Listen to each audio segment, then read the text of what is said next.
Hey guys, and welcome to another episode of Behind the Closed Doors. Today it's not about photography, it's about something completely different.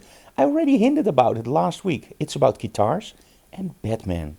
So join today's episode of Behind the Closed Doors. If you like what we do, subscribe to our channel, leave comments below, hit that bell notification so you get a notification when we upload something new. And of course, tell other people about our channel. Let's go!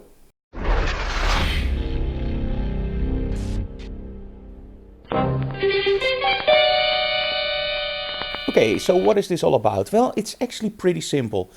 A few weeks ago I bought a very cheap Squier for 75 euros on Marktplaats, that's something like eBay, and according to the guy it was a dream of a guitar. Now with Squiers, they're made by Fender, or licensed by Fender, you can be very lucky. You can have a really great guitar or you can have a really crappy one.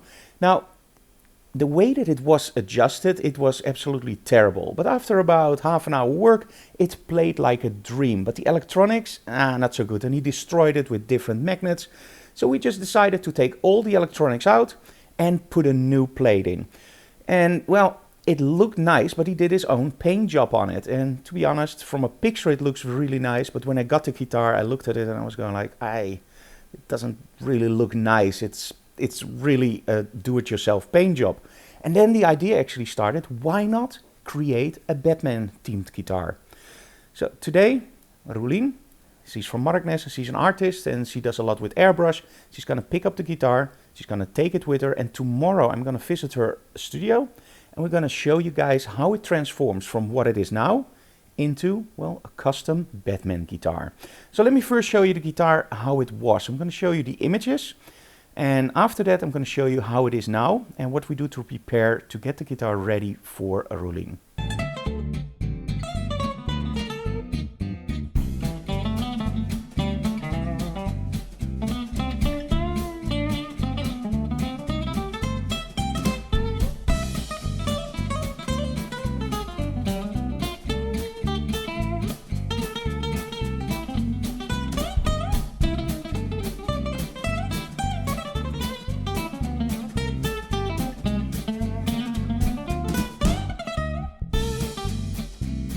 Okay, so here we have the Squier as it is now. I really like the pickguard and I really like the bigger headstock, so yeah.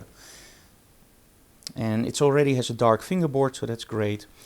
And as you can see here, we fitted it with EMG pickups, and the thing about the EMG pickups is that they're active, so that means they need a battery. And I didn't know where to put the battery inside, so we actually decided to Velcro it on the back.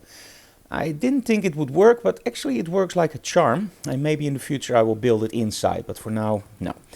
Okay, so what is he gonna do? We're actually gonna paint the whole guitar. So that means that also the pickguard will be painted. So we have to put tape on the EMGs. We have to take the knobs off and of course take all the strings off and then put tape on the bridge. I don't want to take the bridge off because in all honesty it doesn't really look good inside, and we can take the bridge off but I don't want to damage the guitar, so we're just going to use some tape on it. Okay, so let's just strip the guitar.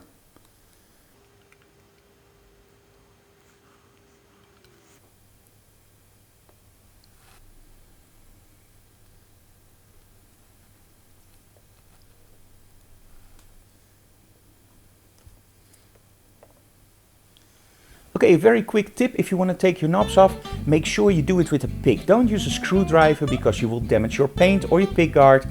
And with your pick you just put it under, you wiggle a little bit and you can take the knob off. Do make sure that you use the pick only on knobs that don't have a screw, because some of these spots will actually have knobs that have a little screw. So if that's your case, first of course, well, take off the screw. That goes without saying, right? Okay, so now let's take the strings off.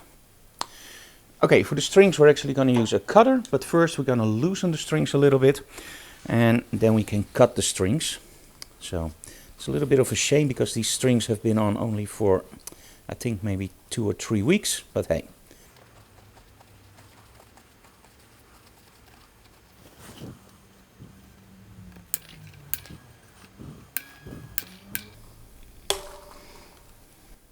Now of course if you want to do it faster you can use something like this. It's actually a string winder, but hey, for now I just did it like this.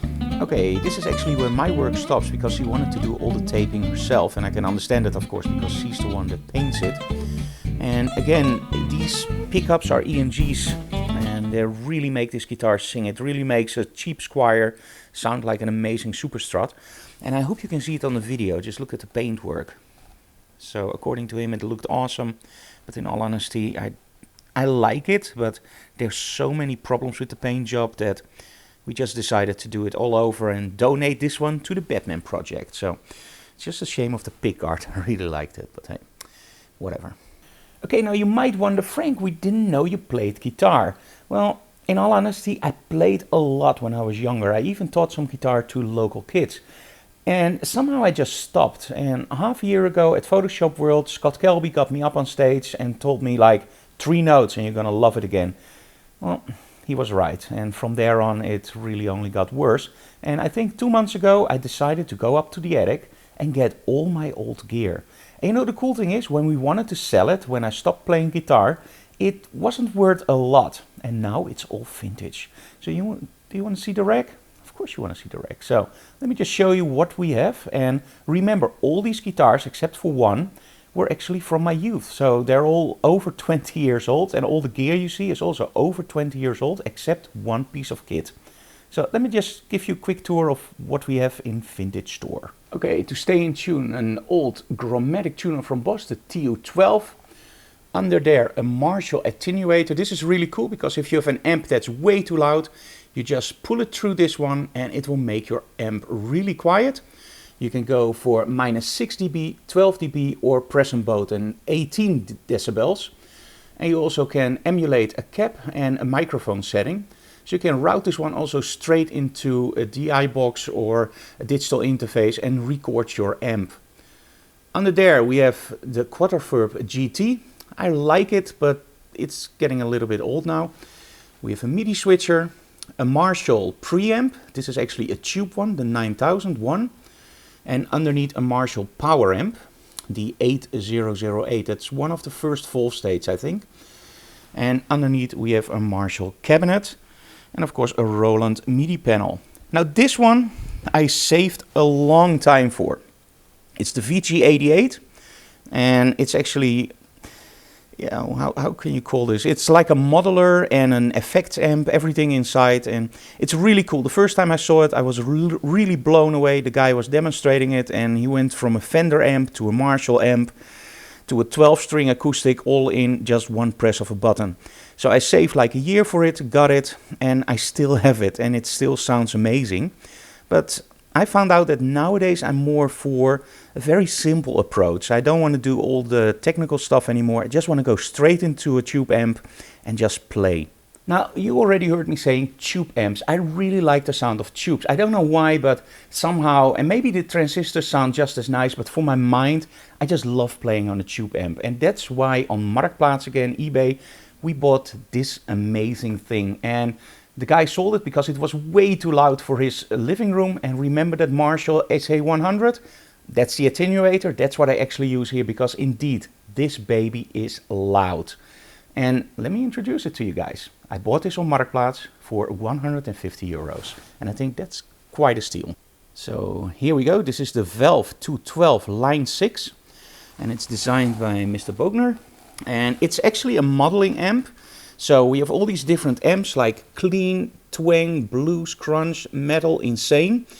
And it stores it in a digital memory, but it's still a 100% tube preamp and 100% tube end amp.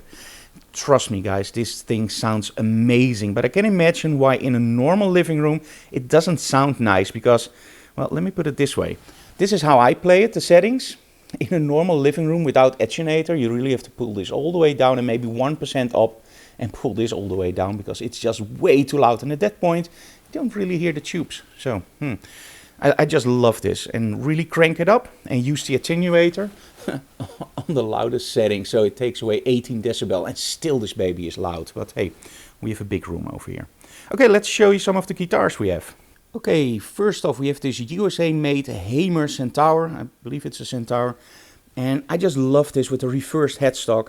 This was actually the guitar that I played up most of my life. with a 12-year hiatus, of course. And I had some Ibanes's and some Yamahas, and I didn't like them. And this one just really struck a chord with me. It's a great, great guitar. I love the finish. Now you might wonder what this is. This is actually where the MIDI controller was connected for the VG88. So that's why that's there. I really like it. It's a Floyd Rose tremolo. It has a locking nut up there, and it really stays in tune well. At the moment I'm experimenting with these strings. They're gold plated. They're the same that Brian May uses, and I'm a huge Brian May fan. And in all honesty, they sound really nice and different from normal strings. But I'm still out if I'm gonna stay using them, because I also like normal strings. And they do sound a little bit more high, I believe. But hey, I could be wrong. If you have another opinion, just leave it in the comments below if you have any experience with these strings or other strings. Remember, I've been out of the game for more than 20 years, so I have to learn everything from the start. I feel like a beginner guitarist with a little bit more chops. Okay, here I have an older Squier, and I bought this as a backup for the Hamer, because at that point we also played live with our band, well, only twice, but hey. And I really like this guitar. The only thing that I didn't like were the pickups, so we actually changed it for a humbucking pickup on the back from DiMarcio. And you can see the difference, by the way, in how I play nowadays. At that time I mostly used the bridge element, and nowadays I mostly use the front element, so the neck element. I just like that sound a little bit more.